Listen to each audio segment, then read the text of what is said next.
Why is it that some people, and not that I am saying it's all people from the previous generation, just do not understand that it's a lot harder for the current generation to get on the property ladder than it was for them 30 or 40 years ago? I mean, there is data out there showing that it's a lot more expensive and harder to get on the property ladder than it was years ago. Right now, an average worker will have to spend 8 times their salary to get on the property ladder, compared to just under 4 times 30 years ago. Let's listen to this gentleman that rang into the Lewis Goodall show on LBC. And by the way, I will leave a link in the description to the full call. You and your contributor fail to accept that different age groups might have experienced something differently. If I just give you just a short, I bought a house 30 odd years ago. Mm-hmm. I lost £10,000 on that house within 2 years because of negative equity. I paid 16.5% interest. Could you tell me how it is that I'm better off than people today, even at 4.5%, wherever it is? How is it that you Shall I tell you why? You can't tell me why, because anything other than accepting that I've had it difficult. I've got children that are the age group that you're talking about now. Mm-hmm. And if you fail, why is it? How is it now so popular that people go out, drink coffee, get their nails done, their eyelashes done? They can freely spend their money on whatever they do, and my children do. Did you not have coffee back in the 70s, Robert?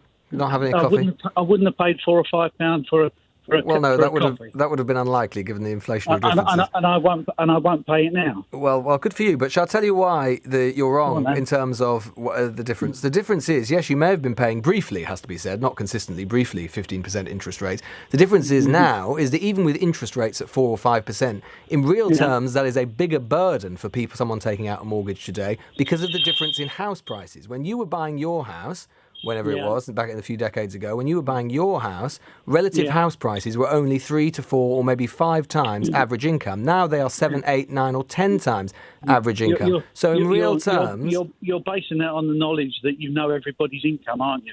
See, what you're doing... No, it's called an average. That's why I'm using the word average. No, what you're doing... Obviously, I don't know everybody's income. I don't have a piece of paper here saying that.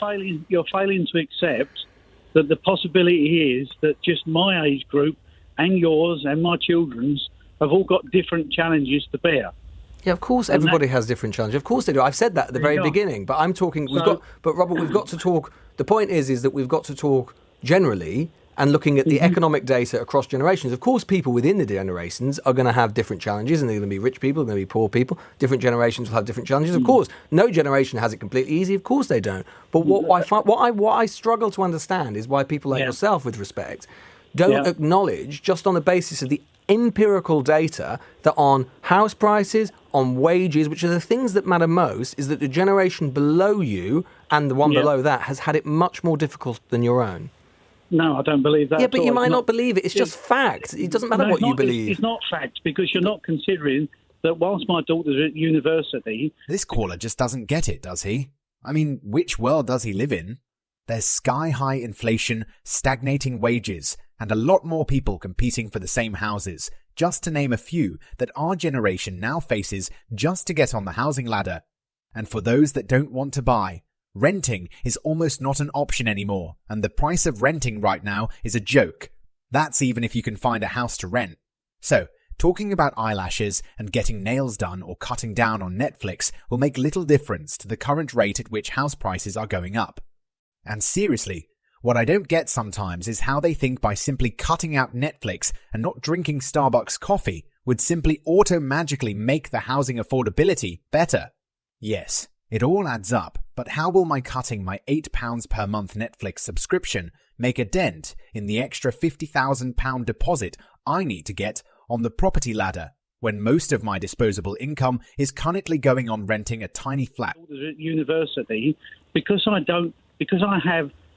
I'm married and have stayed married for the years that I have. Because I'm a homeowner, now I'm having to fund my daughter's accommodation to £5,000 to £6,000 to £7,000 a year. Yeah. My parents didn't have to do that. Yeah. But there you go. But I'm talking about wages, and I'm talking about house prices. But my wages at the age that I am are having to be spent on other things that people in their 40s aren't even considering. But when did you buy your house, Robert? I said to you about 30 years ago. 30 years ago. How much has it gone up in value since then? I'm not in the same house, am I? Well, okay. Well, how much do you think you've consistently sort of bought up, right? There is no way we're going to see house price appreciation, the sort of which that your generation has enjoyed. How much did you buy your first house for? How much did I buy? It was about £58,000. £58,000. The average house price today has accelerated in that, in real terms, by an enormous amount. So, and what am I going to have to do with my house if I have to go into a home? Me, because I spent all my life... Well, at least you're going to have that. What's my generation going to have? We're not even going to have a home to do that.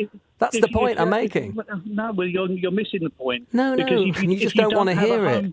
If you don't have a home to go in, you'll get trundled off to a care home. Oh, good. That my house will be taken away from me. That's yesterday's point about it. So you'll get to choose. You'll get to choose the sort of care that you have and have a good quality care, and hope the rest of us. But I just don't understand why it is that people of your generation simply aren't able to accept the empirical facts. You say you don't believe it. It's just a fact. You know what? Like I said, what I said to Rachel Cunliffe, it's absolutely fine. Good luck to you. I am so glad that you had that house price increase and you benefited from it. I'm so glad that you had the price, that you had stable. I'm so glad that there was real price, real wage growth in that time. So glad. Yeah. Good for you. I just wish we'd had it the same, and I just wish you would recognise that the generations below you have not enjoyed those things. It's just fact. You don't know that you won't have it the same.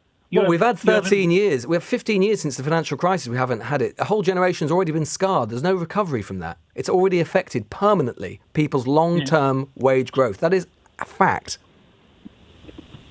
So the prices of houses didn't go down last month then? They went down for 1 month, Robert. They went down for 1 month. Do you think that's going to reverse literally 15 to 20 years of this stuff? It went down for 1 month, mate.